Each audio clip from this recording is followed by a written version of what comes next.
Dying people don't smile. Drowning people die smiling. That was a popular did you know? When I was a kid, it was the right amount of strange and scary that helped it spread around during recess. It stuck with me, but I always wondered if true, do all people who are dying and know they are dying smile? The answer is no. I can say that for a fact. 6 weeks ago I was in a car accident and a man was killed. It wasn't my fault. That's what I logically know to be true. It's what the police kept telling me and what the witnesses corroborated. It helps some, but it certainly doesn't take all the pain and guilt away. What happened was as I was approaching an intersection, the light was red for me as the cross traffic was going. But I knew the timings more or less and knew it would be changing in moments, so I only slowed down slightly just to be safe. But as expected, it turned green before I got to it, so I pressed back on the gas. What I didn't see was the car that was gunning it to run the red. I T-boned him, me going about 35 at that point. I don't know how fast he was going, but his car compressed then spun out across the intersection. It was bad for my car, but fortunately the hit was straight on for me, so my car absorbed most of the energy.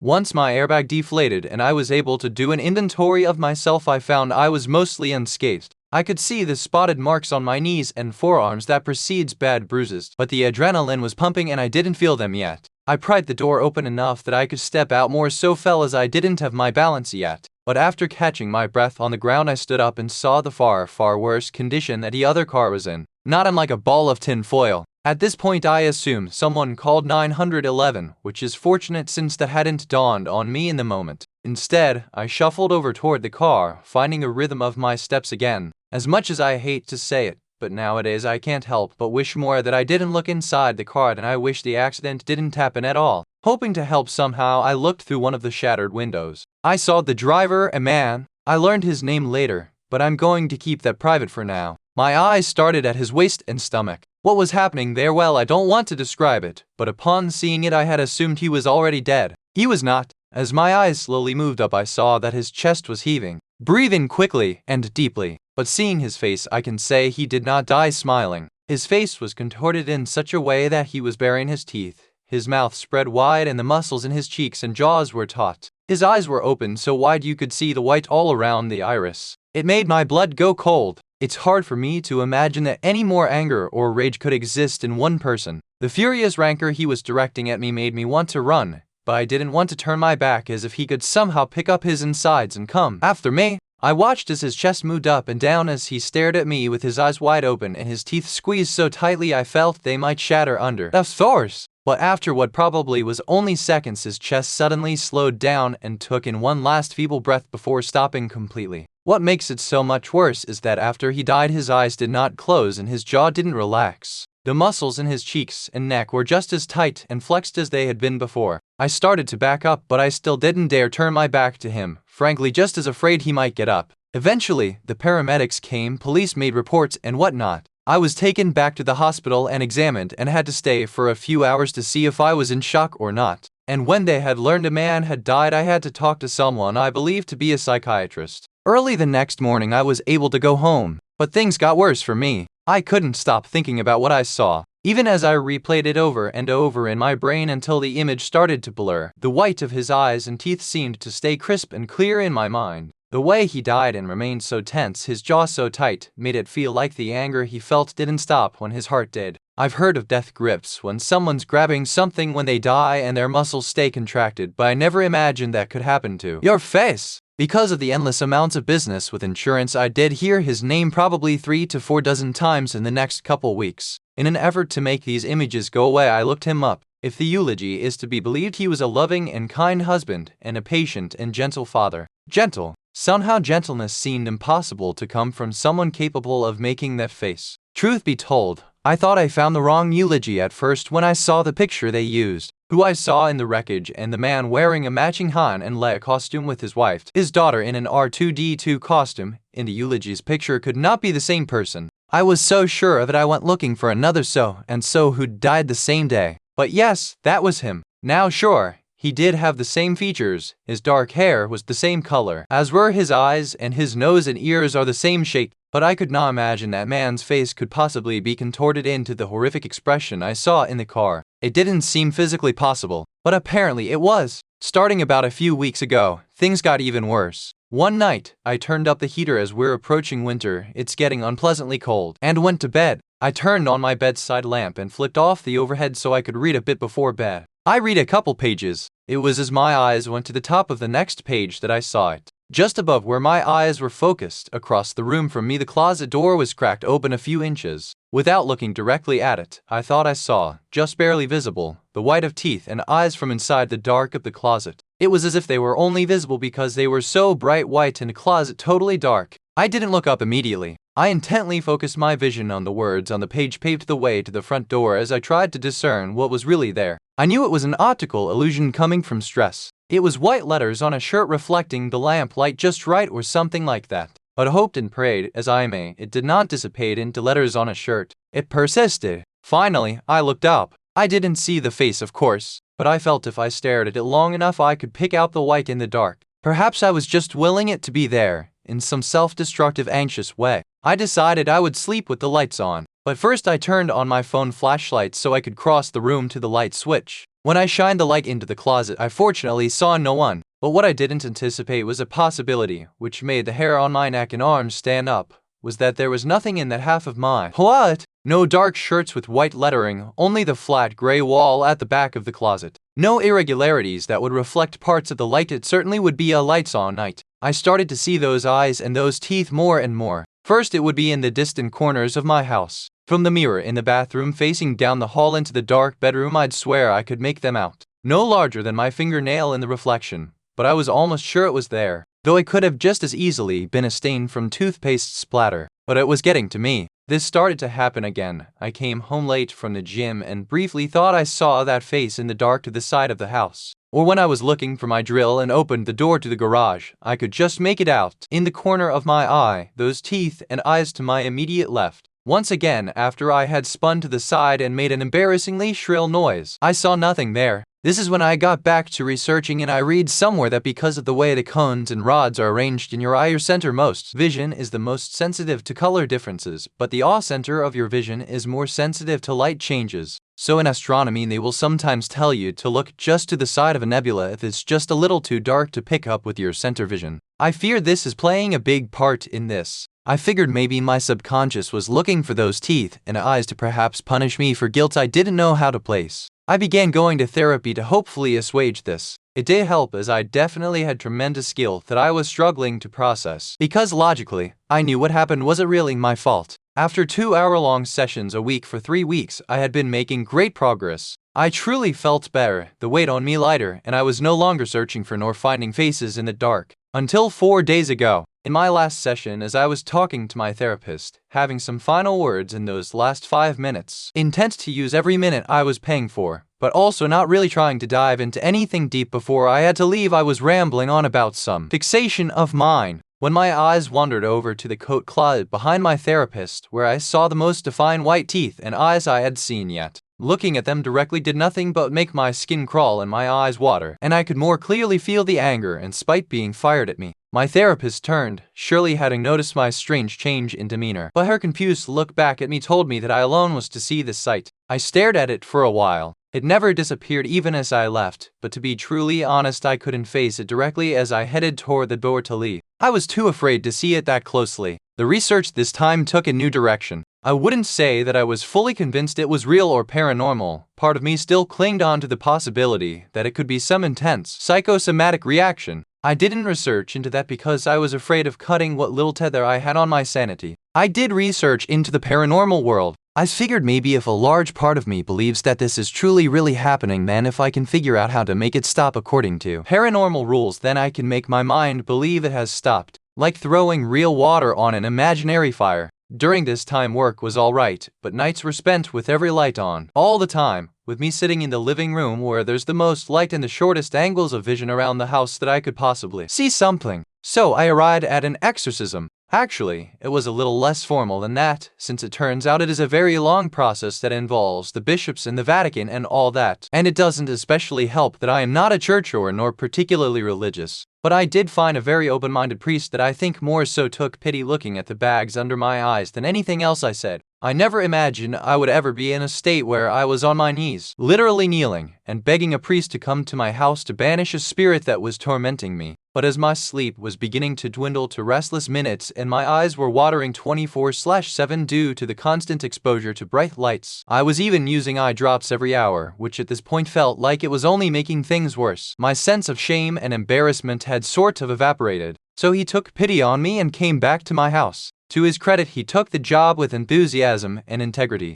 He spent the afternoon walking from room to room flicking holy water and bellowing prayers until it felt like they reverberated into every nook and cranny. At one point I was to join him in prayer, but I had to repeat after him since I didn't really know any prayer. But even if I had, in that state, I don't think I could have recalled a single line. Last night, I decided I would try to sleep in my own bed. I was exhausted and on a precipice, and I decided I would jump in, both feet. With the overhead light and bedside lamp still on, I stood in my doorway. My heart raced so fast that I was legitimately concerned that combined with my level of exhaustion I could suffer a cardiac episode. But I continued on. After many painful seconds, I committed and turned off the overhead. Darkness fell, but the lamp kept the shadows at bay. I looked around slowly from one corner of the room to the other. Not there. My heartbeat softened and settled. I carefully stepped over to my bed and looked around again. Nothing. Tentatively, I laid down. I started to cry a little as my hope was beginning to overwhelm what little emotional fortitude I had left. I reached out to the lamp and clicked it off. Darkness fully enveloped me, but no teeth or eyes were seen, no hatred felt. And I waited, and waited, and waited. Not there. I have not seen the face since. As I laid in my bed and my body accepted that I was safe, I quickly fell into a deep, deep sleep. And amazingly, one that wasn't fraught with terrible visions. I think my brain may have been too tired for even that. I woke up at a little past 3:00 a.m. As I laid on my side, I looked across the room in front of me and saw nothing but my stuff vaguely outlined by the moonlight that filtered through the blinds. I was terrified I was going to see him in front of me, but even as my eyes adjusted, I didn't see anything unusual. I think it was because I was returning to being fully conscious as the last of my sleep left me that I finally noticed it. I don't think it started right then. I think it was already going for a while, but it was just then that I heard it. It sounded like a small chorus of whistles going back and forth from a higher then to a lower tone. It was as if air was being pushed through a collection of instruments. My brain desperately tried to identify what it was I was hearing. I felt like while I hadn't heard it before, I should be able to picture it. I knew I could figure it out. And then I did. And my blood went cold again. Last time was when I first saw him. This time was when I first heard him. It was the sound of breath being pushed back and forth through clenched teeth. And it was happening right behind me. Now that I figured it out, I could so clearly picture it. I thought I could even feel it on my neck. It was so close. I was terrified. I think I was even shaking. But I decided I had to do something. I was too scared to sit like that much longer. The lamp was just in front of my face. I moved my arm ever so slowly upward. My teeth were clenched too, terrified and bracing myself for any change in the rhythm of the whistle. I reached the lamp switch and turned it on. If I hadn't been sure what I was hearing was actually there, then I certainly was, as the silence filled in the space it left when it stopped. Deafening proof that it had been there. It was gone, and I have not seen or heard it again since last night. But I know that it is waiting for me, just waiting for a dark enough corner of a room or window facing into the night before it reveals itself to me again. I plan to keep every light on in my home. I will change out each light every week just to be safe. Also, I'm rearranging my work schedule to guarantee I am never out after dark, which is getting increasingly earlier as the winter approaches. Of course, this makes having a social life nearly impossible, but at this point that's barely a thought. I've ordered a gas generator from Lowe's, but I'm not sure how I'm going to even use that yet. My big fear is that around this time of year when the snowstorms start coming in, old power lines under the weight of new snow will often collapse or disconnect, plunging neighborhoods into the dark. This had never been more than an annoyance, but now the threat of these late-night outages terrify me. I bought the generator, but I'm not sure how to set it up in a way where I have guaranteed light all the time. It seems like the best case is a few moments of dark before the generator kicks in. As I sit here, I have an obsessive nagging feeling that if the lights go out even for just a couple seconds, I won't be there when they turn back on. The irony, of course, is I, like many kids, was terrified of monsters in the dark until I got a bit older. Now I don't know if there's normally monsters in the dark, but I know this one is. Things keep disappearing from my apartment at night. Dear reader, after all, such stories usually begin with something inconspicuous, something insignificant. And so began my story, with the disappearance of the most ordinary things. Waking up in the darkness of my bedroom, I usually expected comfort and predictability. However, today something was off. My first step towards the kitchen to make coffee marked the beginning of a strange and unexplainable saga. The slippers that I usually took off before bed and left by the bedside were gone. Well, it's just absent-mindedness. I probably forgot where I put them, I thought, trying to convince myself. But as I felt around the floor, I realized they hadn't just casually wandered off in the nocturnal darkness. And that's when suspicions arose. Walking out to the kitchen, I noticed that a vase of fresh flowers was missing from the table in the living room. I glanced into the dark corner of the room as if expecting someone to be hiding there, but the silence remained impenetrable. I mixed my discontented thoughts with a tired sigh, not anticipating that this was just the beginning. The entire day at the office felt like a mysterious fog. It wasn't thinking about a robbery since nothing valuable had disappeared. In theory, I could have somehow lost both slippers at once, but flowers, maybe I just don't remember waking up at night and putting them away. I don't understand. Work seemed insignificant compared to the inexplicable disappearance of household items. I paced between desks, trying to understand what was happening.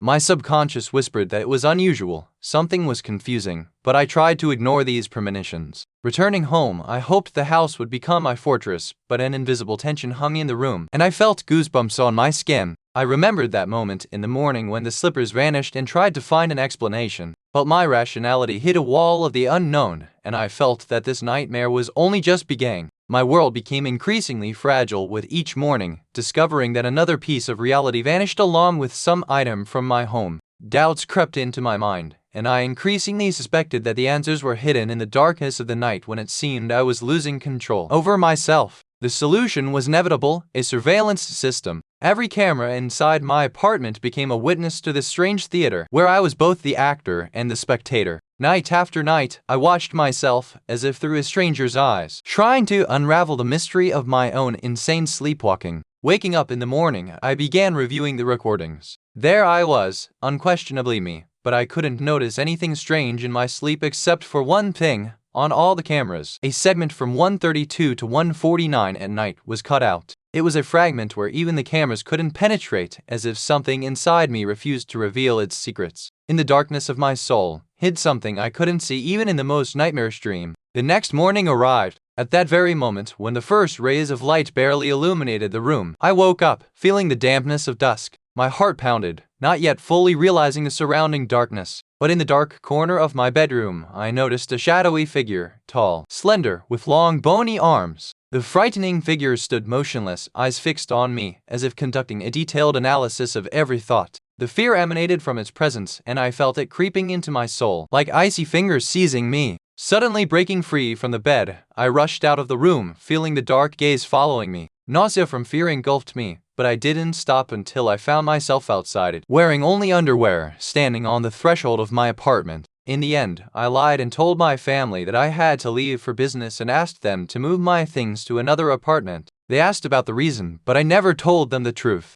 Since then, I often wake up at night and stare into the dark corner of the room. The painter. Graduating high school is usually a big deal for most teenagers, and it was no exception for me and my friends. It was all we thought about for those 4 long years. In fact, me and my 3 best friends decided to celebrate by going on a road trip. We didn't even care where we went. All we wanted was a good time before we were sucked right into college. I couldn't stand the thought of being right back in school, so this trip we were going to make worth our time. Ultimately, we never even decided on a specific location to go to. What we did agree on is that we would just let the road take us wherever and stop off along the way if we saw anything cool. We all wake up the next morning and finish packing, making sure we have everything we need and that we don't forget anything. Throwing everything into the trunk of the car, we can barely contain our excitement. We were ready for an adventure. We slammed the trunk shut and basically run into the car. This would be the first time any of us had done anything like this. Our first full day of driving was great. We saw some nice views, ate at a couple of small diners, and just saw various other little interesting things.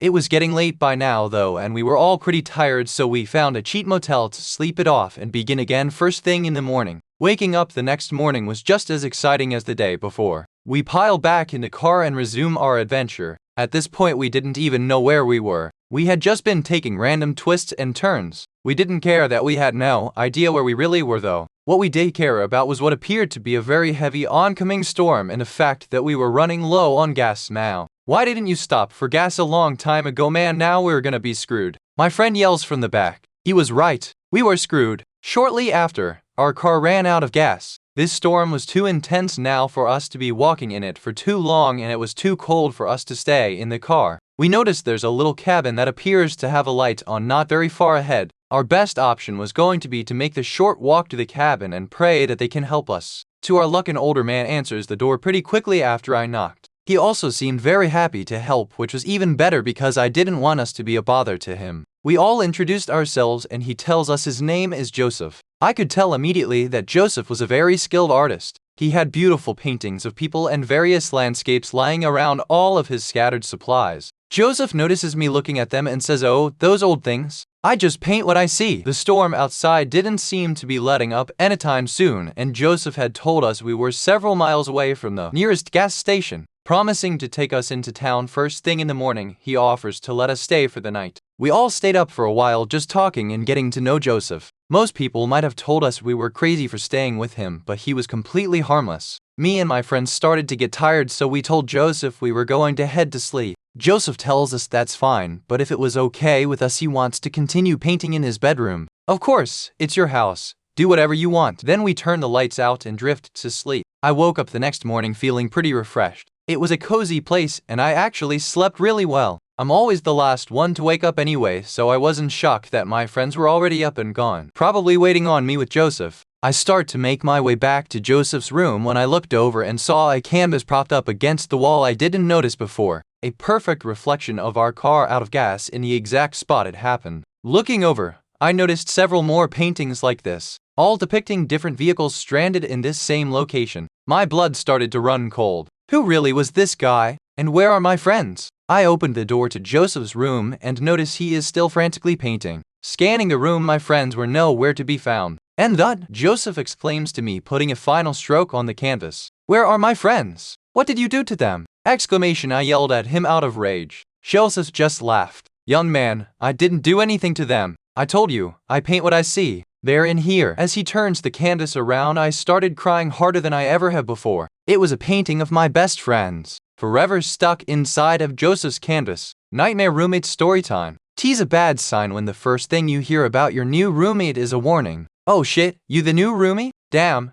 good luck to you. He used to room with his best friend from high school or something, Sam, I think. Yeah, even he couldn't stand Greg after a while." "Oh shit, why is that?" "I dunno, but that Greg smells like shit all the time, so probably that. Anyway, good luck." Or maybe I should have seen it coming when I serendipitously got allocated university housing midway through the semester. Anyone whose roommate gave up on them a few weeks and is certainly no candidate for roommate of the year. Regardless, living on campus would cut down my daily travel time by 2 hours, so I was more than willing to grit my teeth and bear with it. After all, this was only going to be for half a semester. How bad could he be? But so fucking bad. So bad. The moment I stepped into the room for the very first time, I instantly knew I was in for a doozy. Greg was not a clean guy. There were piles of laundry everywhere, draped on the chair, tossed across the bed, overflowing out of the laundry basket, in clumps on the mini-fridge. The room smelled damp and sweaty and stale. The windows and curtains were shut tightly, and despite it being 30 degrees Celsius outside, the room was freezing cold.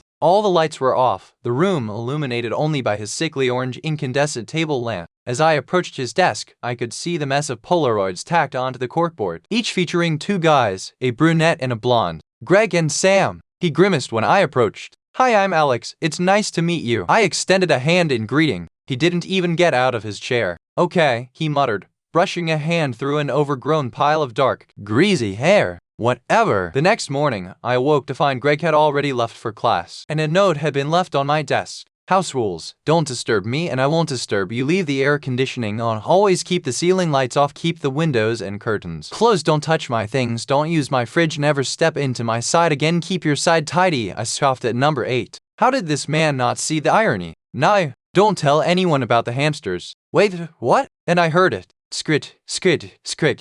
Right in the corner of the room, wedged against the wall, half hidden under crusty pieces of underwear, were 2 hamster cages. And in case you're wondering, yes, it's illegal to house pets in dorm rooms. That's when I knew this was going to be a long semester. I avoided Greg as much as possible, only returning to the shithole of a room to sleep, which I couldn't ever really do anyway. What with the screeching hamster wheel and the suffocating stench of sweat, food, unwashed laundry, and hamster shit assaulting my nostrils. For how much he cared about me not touching his things, Greg didn't seem to give a single fuck about any of the things he owned. I'm pretty sure he never did the laundry nor washed his sheets. I watched on multiple occasions as he picked out brown-stained underwear from his dirty clothes pile to change into. He constantly ate in the room too, which wouldn't really be a problem, except he only seemed to eat vinegary foods, which combined with the lack of ventilation and his leaving dirty dishes overnight, would saturate the room with this nauseating, sour, pissed smell. He never seemed to care for the hamsters either and never changed their bedding, which only added to the pissed smell in the room. Somehow, I bit my tongue through it all. I thought I could handle it, until today. When I returned to the room in the evening, the smell had somehow gotten worse. The room was pitch dark and Greg, bathed in yellow lamplight, was squatting in the far corner, cooking something vinegary in a portable cooker on the floor. Dammit,